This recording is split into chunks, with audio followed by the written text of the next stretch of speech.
Welcome to the Deep Dive. Today we're taking a deep dive into some material all about everyday conversations, real-life situations. That's right. And our mission really is to unpack these common interactions, pull out the useful language, the important bits, and see what we can learn, especially about communication and navigating things if, English isn't your first language. Exactly. We've got stuff here covering, well, quite a range. Job interviews, hotel stays. Grocery shopping, even just talking about the weather, pretty practical stuff. So let's dive in. Okay, first up, we've got this snapshot, like a look inside a job interview. There's someone named Emily. What does this conversation show us about, presenting yourself?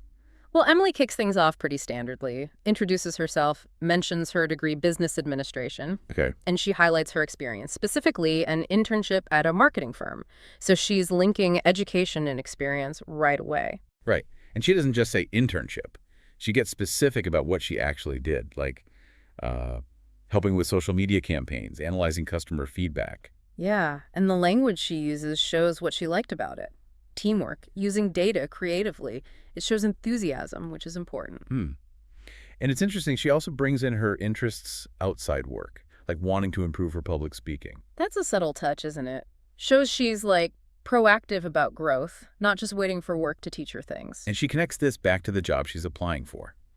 She sees it combines marketing, problem solving, things she seems genuinely interested in. She even mentions liking the company's branding. Which shows she's done her homework. She's not just sending out random applications. She thinks her skills, creative thinking, data analysis are a good fit for them. Okay, so then comes the question about strengths. How does she handle that? She picks adaptability as her main strength. And crucially, she gives an example. Right. The example is key. Exactly. She talks about her internship. Again, a last-minute client request, learning new tools quickly to meet a deadline. That makes it believable. She also mentions being detail-oriented. And the flip side, weaknesses. Always a tough one. Yeah. She mentions being a perfectionist, admits it can slow her down. Okay. But, and this is the important part, she immediately says what she's doing about it. Working on balancing perfection and deadlines, using checklists, that shows self-awareness. That's good. It shows she's thought about it. Yeah. And problem solving. Any examples there? Yep. A campaign wasn't working well, so she explains her process. She dug into the analytics, found the targeting was off demographics, keywords, that sort of thing, suggested changes. And did it work? It did. She mentions a 30% increase in engagement. So it's a great little story showing how she uses data to get results. Makes sense. How about collaboration? Working with others? Communication is her focus there. Keeping people updated, asking for feedback early. She gives a simple example from University Weekly check-ins for a project. Shows she values organization and teamwork. Tries to be approachable, she says. Okay. And handling pressure. Prioritizing tasks. She talks about planning and being flexible, making lists, sorting by deadline, breaking things down. Gives an example from her internship again, juggling several big things in 1 week. Staying adaptable, basically. What about creative thinking? She mentioned that earlier. She has an example for that, too. A new product wasn't getting much attention. Her idea, a behind-the-scenes video series about the development, the team. Well, that's clever. More personal. Exactly. Made the brand seem more relatable, apparently became engaging content. It's a specific, memorable example. Nice. And dealing with difficult clients. Another classic interview topic. Her approach is stay calm, listen carefully. She describes a time a client didn't like initial designs. Instead of getting defensive, she asked lots of questions to really understand their vision, worked with the team, kept the client in the loop. And the result? Happy client in the end. So it shows her process for handling tricky situations. And finally, she asks the interviewer questions, right? About the team, how they work. Yes, shows she's interested in the environment, not just the tasks. Mentions liking team-oriented places focused on growth. Yeah. The interviewer gives a standard closing they'll review and be in touch. So this whole exchange is really a guide, isn't it? How to use specific examples, talk about skills, handle those common questions, be specific, connect to the job, show you're aware of how you work. Exactly. Really useful language in there. Okay, moving on from work stuff, let's talk about free time, hobbies. Our next source has a conversation between Leah and someone else just chatting about this. Yeah, and it starts off really relatable. You know, how life gets busy, but you try to make time for things you enjoy. Definitely. And they mentioned quite a few hobbies, reading thrillers specifically. And baking, Yeah. cookies, muffins. They even tried macarons. Said they were a disaster, but tasted good. I like that honesty. Mm. It's not about being perfect, is it? Not at all. They mentioned journaling too, writing, sketching, described as kind of messy but feels good.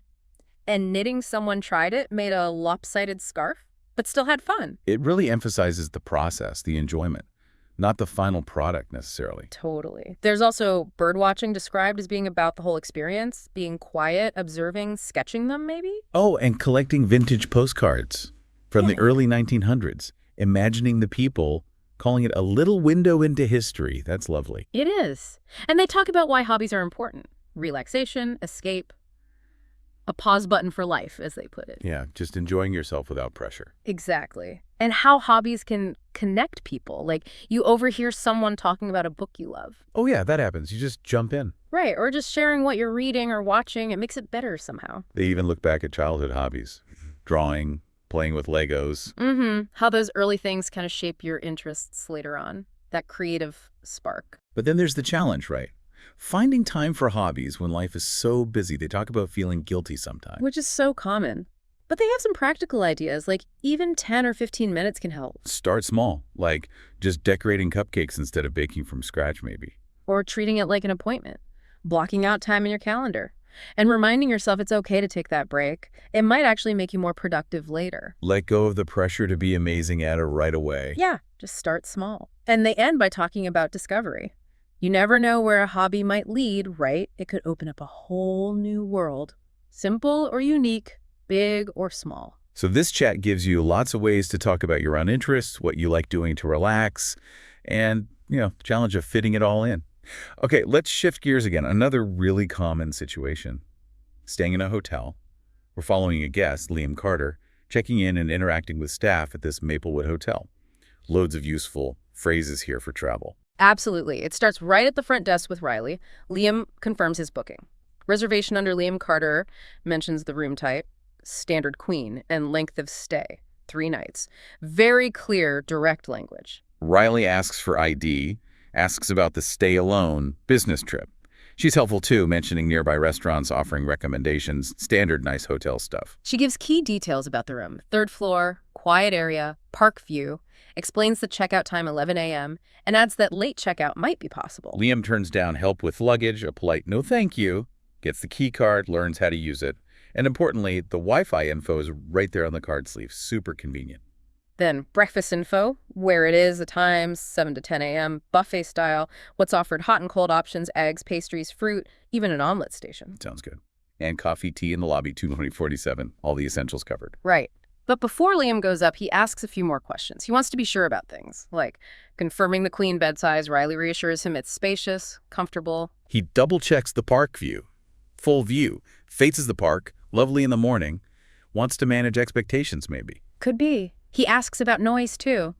Gets reassured it's a quiet floor. Then asks about a mini fridge. Ah, yes. Essential for snacks. Exactly. And he's told yes, plus a coffee maker and water. He even mentions he might grab snacks nearby, which shows how people actually use these things. Riley also mentions extra amenities. You can request a microwave, and there's even a pillow menu. A pillow menu. Fancy. Memory foam, hypoallergenic, options for comfort. Later, another staff member, Daniel, brings a map and brochures. Points out a specific cafe. Just another example of helpful interaction. But things don't always go perfectly right. The scenario includes Liam calling the front desk because a lamp isn't working. Okay, so how's that handled? Riley apologizes, suggests checking the plug, which Liam already did, then offers to send maintenance. Standard procedure. And Alex from maintenance comes up. Yep. He checks the bulb, the cord, determines it's the lamp itself, and just replaces it. Quick fix. And while Alex is there, Liam mentions a loose shower head. Alex tightens it right then and there. Good example of asking for help with small things. Liam says he's happy with the room overall. Finally, there's room service. Mia delivers dinner. She describes the food: grilled salmon, lava cake, gives a tip that the cake is best warm, repeats breakfast info, mentions room service hours, recommends the steak. It's all about that service language. So this whole sequence covers checking in, asking detailed questions about the room and amenities, getting help when something's wrong, interacting with different staff. It's a really practical toolkit for hotel stays. Absolutely. Loads of useful phrases you can adapt. All right, let's dive into something many of us do every week: grocery shopping. We're listening in on Mia and someone else navigating the supermarket aisles. Seems simple, but the language is specific. It really is. It starts with just finding things, asking for directions. Where's the all-purpose flour? Getting the answer. Aisle 6, near the sugar. Simple but necessary. Then finding brown sugar. Then comes confusion over products. Different kinds of flour. They decide to stick with all-purpose. It's versatile. And making decisions, like what size flour bag. 5 pounds is better value, so they go for that.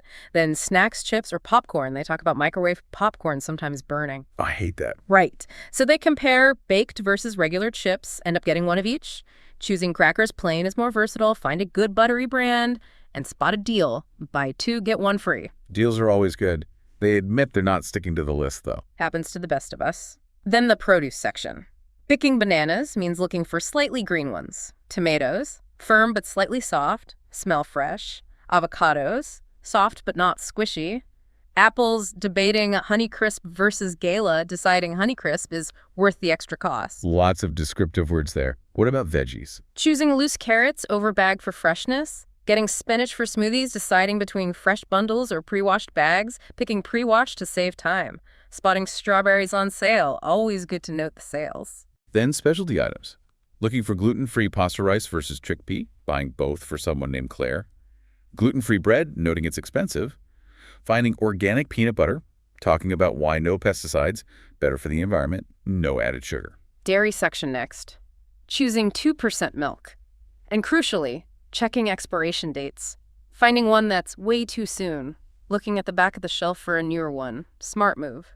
Definitely need to check those dates. Checking eggs for cracks. Dates okay. Buying yogurt plain kind, but the one on sale expires too soon, so they buy a slightly pricier one with a later date. Price versus freshness again. Buying butter unsalted for baking, and cheese sharp cheddar, checking the date. Frozen foods can be tricky. Their usual pizza's out of stock. Considering alternatives. Favorite shrimp dumplings are gone, trying chicken instead. Frozen berries also out, maybe check fresh again. It's all about adapting to what's available. Coupons, a whole section on that. Checking the value, the requirements like the laundry detergent coupon needs a certain size. BioGo chips, checking the brand. A $5 off $25 coupon they won't use, but a $1 off 2 ice creams, yes please. Getting chocolate and mint chip, using most of them successfully. Then the deli butcher counter. Ordering sliced turkey, half a pound, thinly sliced. Sliced cheddar, quarter pound. Chatting about making grilled cheese with tomato. Grabbing a pre-made salad. Asking where the hummus is. Finding other things. Olive oil is on a high shelf, need to ask for help. Looking for baking soda, is it with baking or cleaning supplies? Searching for honey, it was on sale, now out of stock, might be back later. Check online maybe. Problem solving again. They even returned something. Expired cereal. Need the receipt. Offered refund or exchange. Choose exchange. And smartly check the date on the new box. Good call. Finally, checkout. Deciding which lane, regular lane because of coupons, handing coupons over at the end. Using reusable bags, getting the final total. Paying by card. Wow, that is a detailed trip. It covers so much food vocabulary, asking questions, comparing products, making decisions, dealing with out-of-stock items, dates, coupons, returns. Incredibly practical language for shopping. For sure. Really useful stuff in there. Okay, let's move to something we probably all talk about quite often, especially when making small talk. The weather. Our next section listens in on a chat all about it. Right, a classic conversation starter. They begin by talking about a surprisingly warm day. Feels like spring, not fall, maybe 20 degrees Celsius. They're glad they met outside for some fresh air. Sounds nice. But then they talk about some morning weather drama, waking up to really thick fog. Yeah, like a mystery movie. Almost stayed in bed. But then the sun burned it off by noon. We heard that phrase earlier, didn't we? About the sun clearing fog. We did. It leads them to talk about how mornings and afternoons can feel like different seasons sometimes, which makes getting dressed tricky. Layers are the key, they agree. And how weather affects mood. That's a big one. Sunny days give more energy. Sunshine charges my batteries. I feel that. Right. While rainy days make them want to curl up with a blanket and a book. Finding rain kind of cozy, good for sleeping. They chat about favorite seasons too. One loves fall, the crisp air, colors, pumpkin spice. Of course, pumpkin spice. The other prefers spring. Fresh, new, flowers, not too hot. Feels like the world's waking up.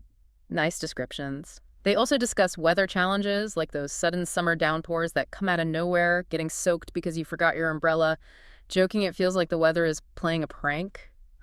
Haha. Been there. They share childhood memories, too, about snow days. Oh, yeah, the excitement. Waking up, hoping school is canceled, Mhm. building snowmen, snowball fights. They contrast it with adult snow shoveling, driving, but admit the first snowfall is still magical. Weather connects to memory. They also mention how unpredictable forecasts can be, remembering predictions for a mild winter that turned into blizzards, just accepting you can't always rely on the forecast. And thinking about global differences. A friend in Australia having Christmas in summer? So strange to imagine. Totally. They find it wild, would miss the cozy winter thing, but would swap for a week just to see. Then a story about plans ruined by weather. A picnic. Set everything up, and then it starts pouring. Oh no, what did they do? Had the picnic in the car, made the best of it. Sometimes those unplanned moments are the most memorable, but now they always check the forecast first. Lesson learned. They finish by imagining controlling the weather, wishing for a perfect sunny day or a gentle magical snowfall. Just a bit of fun. This whole conversation is just full of natural ways to talk about weather descriptions, feelings, seasons, memories, plans. Really common, useful language. Yeah. And speaking of weather talk, the source material also pulled out some common English idioms related to weather and seasons. You know, using idioms can really help you understand native speakers better and make your own English sound a bit more natural. Absolutely. Let's go through a few key ones they highlighted. We already heard burned it off, meaning the sun clearing fog or mist. Right, and curl up with a blanket, just getting cozy and comfortable. We heard that in the weather chat, too. How about feeling sick? You might say you're feeling under the weather. Yeah, that's a really common one. Just means you don't feel well. And if it's raining really hard. It's raining cats and dogs. A very famous, slightly funny idiom. And enjoying the sunshine. You soak up the sun, relaxing in it. Pretty clear. What about the calm before the storm? Ah, that means a quiet period just before things get really busy or difficult. Like maybe the office is quiet before the holiday rush. Okay. And if you're overwhelmed with work? You might say you're snowed under, like buried in tasks or deadlines. Makes sense. And making a big deal out of a small problem. That's a storm in a teacup, exaggerating something minor. Got it. There were a couple others listed that aren't strictly weather, but still useful. Do a double take. Yeah, that's when you look again because you're surprised or can't believe what you saw. And break the ice. That's about starting a conversation, especially when people don't know each other well, like at a party or a new meeting. Helps people relax. So understanding these phrases is definitely helpful. You hear them a lot in conversation. For sure. They add color and are good to recognize even if you don't use them all yourself right away. So we've covered quite a bit today, haven't we? Journeyed through a job interview, checked into a hotel, navigated the grocery store aisles, chatted about the weather, and even unpacked some idioms. All very everyday stuff. Yeah, and these examples drawn for these kinds of real-life scenarios really show English in action. They give you practical language you can actually listen for and, hopefully start using yourself in similar situations. Learning from these common interactions is, I think, a really effective way to build confidence. It is. So here's something to think about. What common conversations are happening around you every day? Could be at the cafe, on the bus, maybe just with neighbors. What new words or phrases could you maybe pick up just by sort of tuning in a bit more? The world around you is just full of these little language lessons, really. That's a great point. We hope this deep dive today helps you feel a bit more informed, maybe more ready to jump into your own daily conversations in English.